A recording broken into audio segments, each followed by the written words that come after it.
Haunted station secrets revealed. I've always been drawn to the old train station on the edge of town. Something about its eerie silence at night calls to me, pulling me in like a moth to a flame. Last Thursday, I decided to pay it a visit after my shift ended, hoping to capture some atmospheric shots for my growing TikTok audience.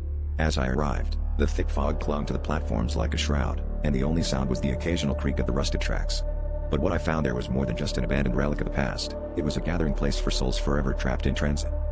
As I set up my camera, I noticed shadowy figures huddled under the flickering lamps, their faces obscured by the dim light.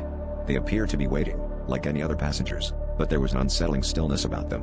I told myself it was just a trick of the light, a figment of my tired imagination. Yet, when I looked through my lens, I caught glimpses of their faces, pale, expressionless, and undeniably not of this world.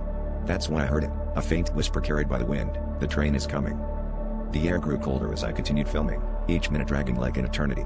I tried to dismiss the feeling of being watched, but the whispers grew louder, echoing through the empty station.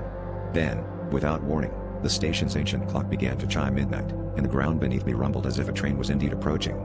I couldn't see anything on the tracks, but the ghostly passengers stood, anticipation etched into their translucent features.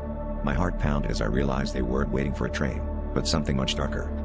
In a moment of clarity, I understood why the station was always empty at night. It wasn't just a forgotten place, it was a gateway, a limbo for those who couldn't move on.